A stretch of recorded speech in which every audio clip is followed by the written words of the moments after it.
Ang Divisoria Market ay binenta ng isang politiko para magamit sa kanyang pansariling pakinabang. Pansariling pakinabang nga lang ba talaga ang pagbenta ng Divisoria Market noon? E di mag-fact check muna tayo. Ang ama ni mayoral candidate Alex Lopez na si dating Manila Mayor Mel Lopez ang nagparenta sa palengke sa Festina Holdings noong 1992. Ang problema, hindi raw ito masingil ng maayos.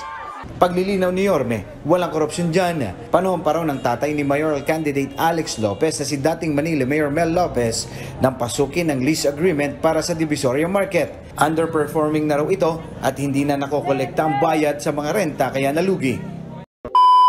Hoy, ikaw, Isko Moreno, huwag ka nang magpapogi dyan dahil ilalahad ko ang katotohanan tungkol sa'yo.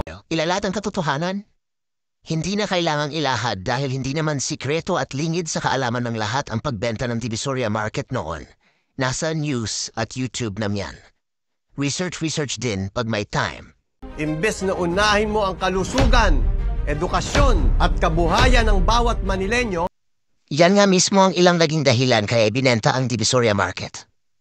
Para magamit sa pabahay, ospital at iba pang pangangailangan ng pandemya.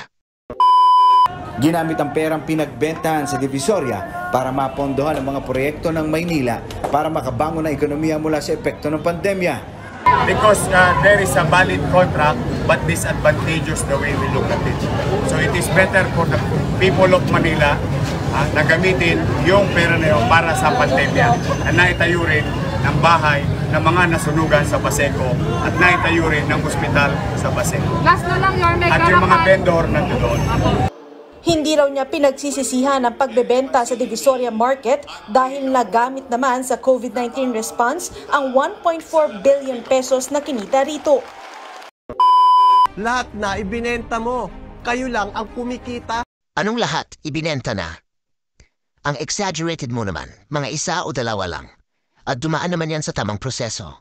Tignan mo, ang sikip-sikip na ng mga kalsada, lubak-lubak pa, dugyot pa. Masikip na mga kalsada, Diyos ko, hindi pa mayor si Isko talagang ganyan na sa Maynila. Pero simulaan ang maupo si Yorme Isko na isaayos at nalinis ang mga kalsada. Naging dugyot na lang ulit ngayon sa pamumuno ni Lacuna. Real talk lang. Kaya sa darating na eleksyon 2025, let's make Manila great again. Ibalik natin si Yorme Isko.